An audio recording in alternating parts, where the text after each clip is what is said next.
Business Brain, episode 635 for casual Friday, March 28th, National Hot Tub Day 2025.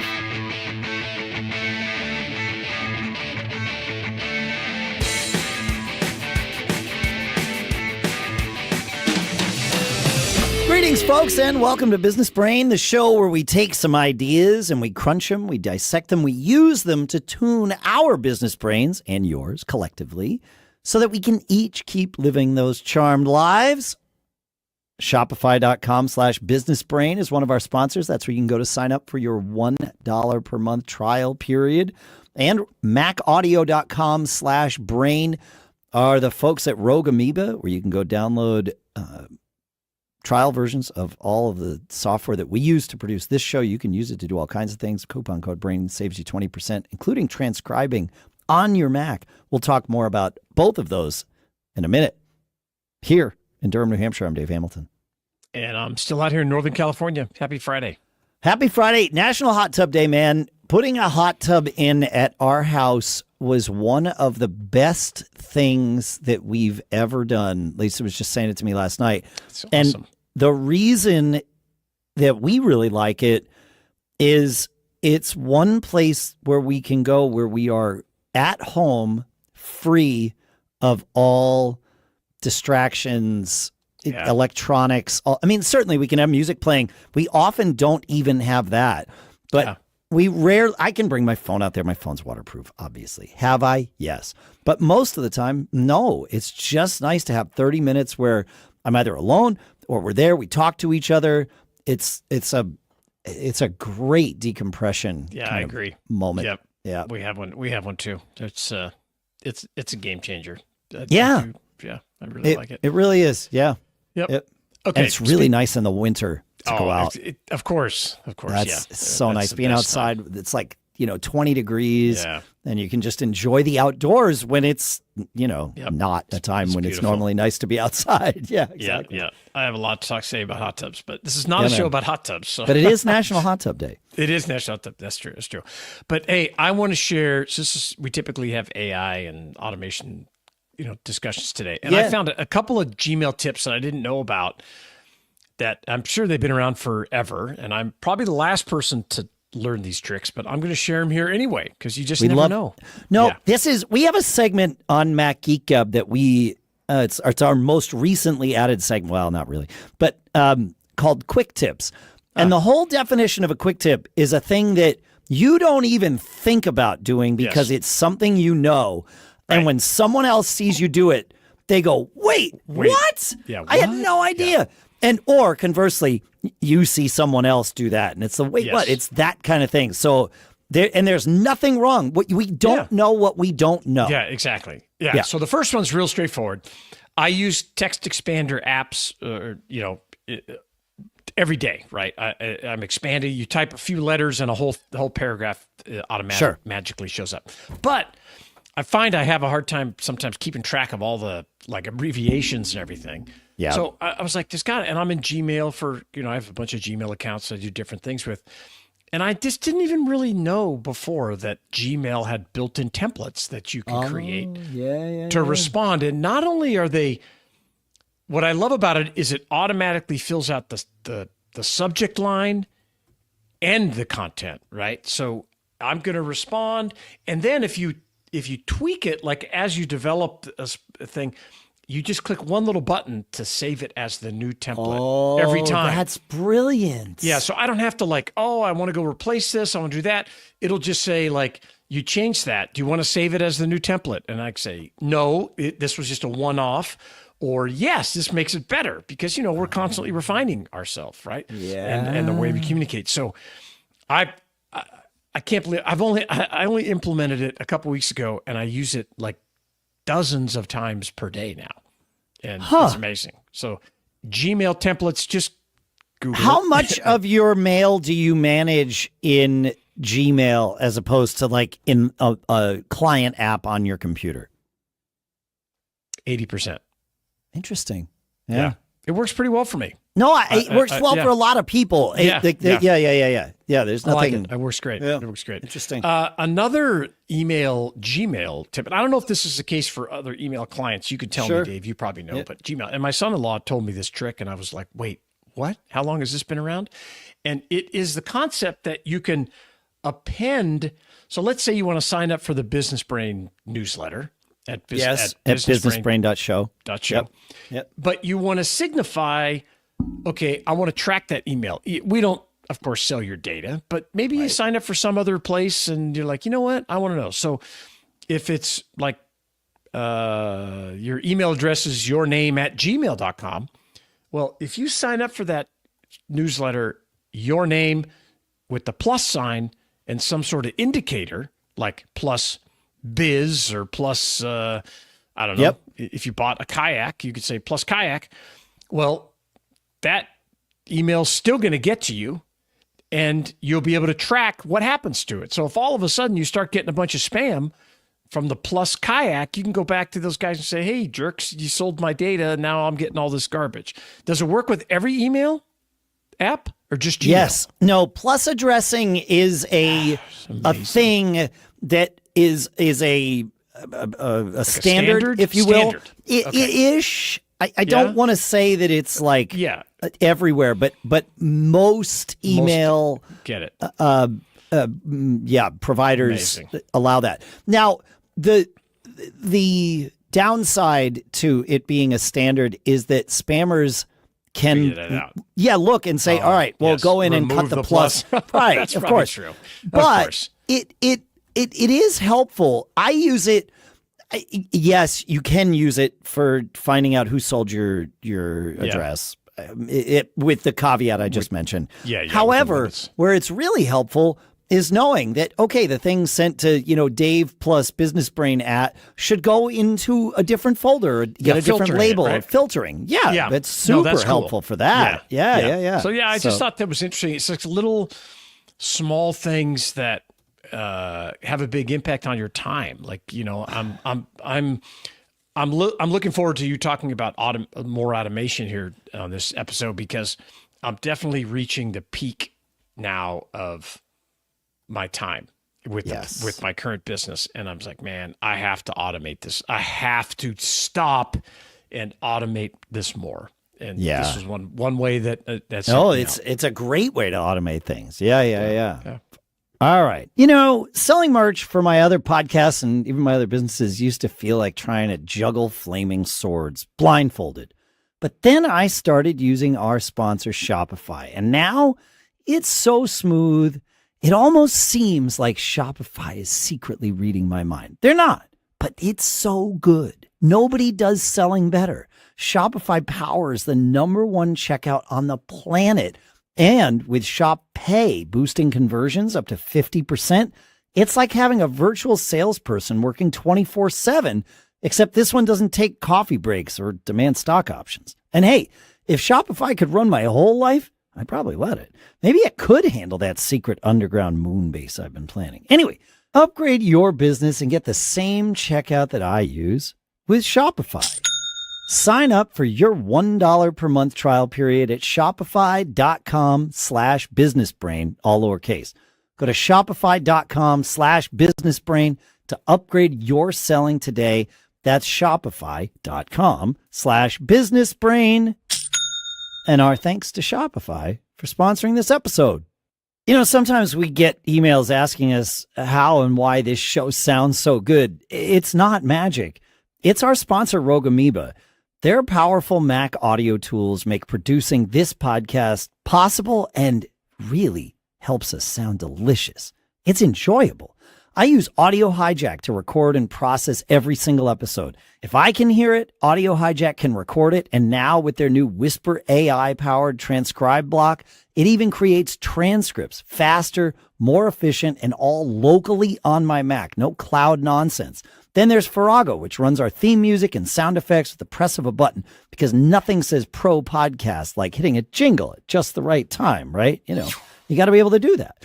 And Loopback, it's my secret weapon, routing audio between all apps like some kind of virtual switchboard operator from the 1940s, only way faster. And then off the mic on my non-podcast Mac, I'm using SoundSource to control the volume of every app and control the volume of those speakers that the Mac can't control the volume for. It makes it work. Look, if Rogue Amoeba made kitchen appliances, I'd probably have them running my blender by now. But until then, they've got your audio and mine covered. Visit macaudio.com/brain to grab free trials of everything and save 20% with code BRAIN through May. That's macaudio.com/brain. Level up your audio and start living that charmed life, folks. And our thanks to Rogue Amoeba for sponsoring this episode. All right.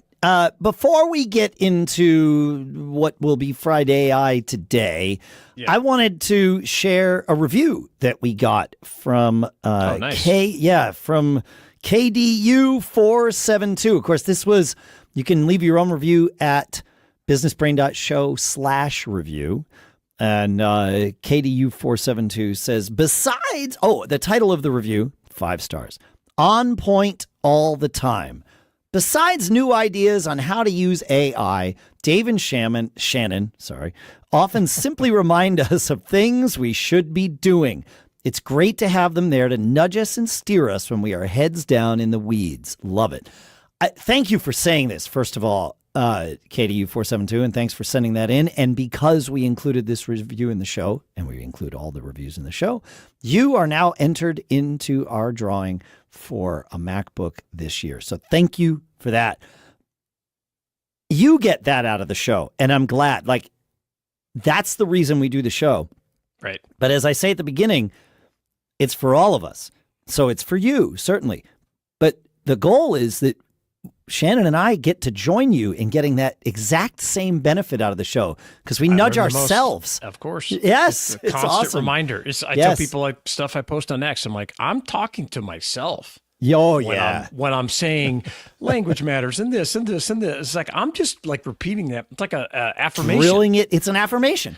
Drilling it into our heads. That's it. Yeah. That's why That's we awesome. do it. Thank you for the review. And be sure to send us an email, feedback@businessbrain.show, so we have your email because we don't get that in those reviews. So we want to make sure you, in case you win that MacBook. Amazing. Thank you. For FridAI today, I've been thinking about a lot of things. And one of the best things we can all do is to limit distractions, limit things upon which we need to spend brain power every day. And, well, we need to limit the things upon which we spend brain power. There are those things that we do every single day.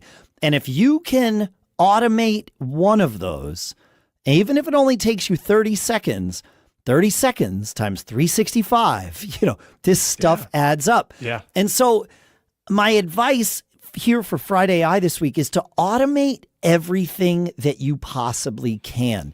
And really, it doesn't have to be super complex.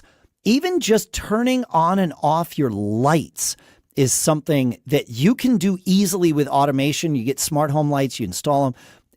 They're really easy. You can use your, if you have the Amazon A lady or the Google G lady or the Apple S lady, they can all do these automations. So it's like, at sundown, I have my outdoor lights come on, and at 1 a.m. I have them turn off because we stay up pretty late. But, all of that was one of the biggest things. It was like, oh, shoot, I'm in the middle of something. This is where it really pays off. I'm in the middle of doing something. I realize, it's dark outside. I got to go turn the lights on so that the lights are on. Now I've taken myself out of whatever I'm doing. I turn the lights on. Sure, it's 30 seconds to get up, go turn the lights on, sit back down. But it's 15 minutes of refocusing to really get back in the zone. And I don't have to do it. And then it's, before bed, I get into bed. It's like, oh, shoot, the lights are still on. Yeah, absolutely. Dude. Okay. Yep. One of my favorite things, I'll stay with lights, and this requires no coding. There's no AI involved, except maybe to find the right one for you. But in my garage, I put up these lights that are motion sensitive so that every time I walk in my garage, the lights turn on. And when I leave the garage, after a minute, they turn back off. I never thought that would make such a difference, but it does. It's like, oh, did I leave the light in the garage on? Yes, I absolutely left it on because it's going to turn itself off. Yes, 100% of the time. It's clearing space in your head, right? Because it just takes up space, and it's like, you know what? There's that old adage, right? If you can do something in less than 2 minutes, just do it. Just do it right away because you're already focusing on it. Yeah, you're already thinking about it, and if you can get it done, because the more you churn it and think about it, and like I have this thing, I wake up super early, like 4 a.m, and I'll sit there like, oh yeah, I gotta get that done. Yes. I gotta get that done. Oh man, that's the worst. It is the worst. So the more I can offload, automating with reminders, automating my calendar, like that, automating my calendar, giving up making appointments, changed my life. Letting others make appointments on your calendar with parameters that you've set. You have to really drill it down, and you'll get. Which service do you use for that? I use Calendly. You do, okay. There's a bunch of them. Yes, of course. Yeah. But setting parameters of different types of calls, I can't tell you how amazing it is, because if you've got your, I don't know, I even use it personally. I'm like, hey, you want to come here, book it, schedule it. Yep. So I'm sure, unless of course you can just jump on a call right now. But yes, right. I book, or I send out links like, here's a 15-minute call. Yeah. Here's a 30-minute call. Here's an hour. Yeah. And then, I mean, it just, once I send it, unless I'm looking for that client to hire me, that's different. That's different because there's a whole funnel and a whole automation. Yes. Automation's involved in that. I was just going to say that's also not manual, right? No, because when someone books a call for me, a paid call, there's a sequence of things that happens for them before our call starts, because I want them I'm trying to I already have some credibility, right? They already paid me because they pay presumably on my calendar. When they book that call, Calendly handles the payment. And then it also automates information I'm going to send to them to prepare for the call. So the more you can automate, and that's the most simple example, your lights or your start with something simple and see the value of it, and then let that be the thing that leads you to do more and more and more. And AI can be your friend. Like if you think, crap, how would I go about automating this? Well, certainly there's podcasts that you can ask about that, and like my Mac Geek Gab podcast, we get those questions all the time. But ChatGPT, like the AIs that are out there, they're really good at teaching you how to do these things. And what's great about it is when they're wrong, you find out immediately because you go and you implement, okay, this is how I automate this. That didn't work. Go back to the AI. Tell it that didn't work. Here's what happened instead. And it'll say, oh, of course that happened instead. I gave you the wrong instructions. Here's the right instructions. You can ask questions about why it did that, but Yeah. So I got, for Christmas, I've got this like neon on air sign, right? So when I'm recording, it says on air, so everybody would know. And then, but they also, my son-in-law and daughter gave it to me. They with a smart switch. Yeah. So when you select, I go to podcast in my Focus on the Mac, there's a shortcut that turns on that light. And so I had it in my office, and I was thinking, wait, it shouldn't be in my office. No, you don't need to see the light. It needs to be down at the house. It needs to be, so it's down at the house, so that when my wife's like, oh, what's the timing? She doesn't have to look at the calendar. So you go, oh, you're on a call. So anytime I go on a call, anytime I change that, then you could see it. So ask yourself, you should be in your head, how can I automate this? That's it. Constantly. Once you do a few of these, it will become habitual. And I've got lots of things to talk about in terms of things you want to habitualize. But we'll do that on another episode. So automate your life and have the AI, have ChatGPT help you with this. Test it out. It's good at it. Yeah. Definitely.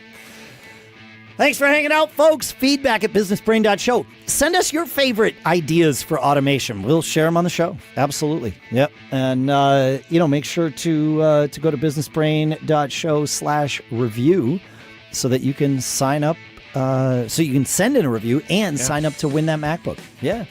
Thanks for hanging out, folks. Yep. Later. Keep on living that charmed life, would you?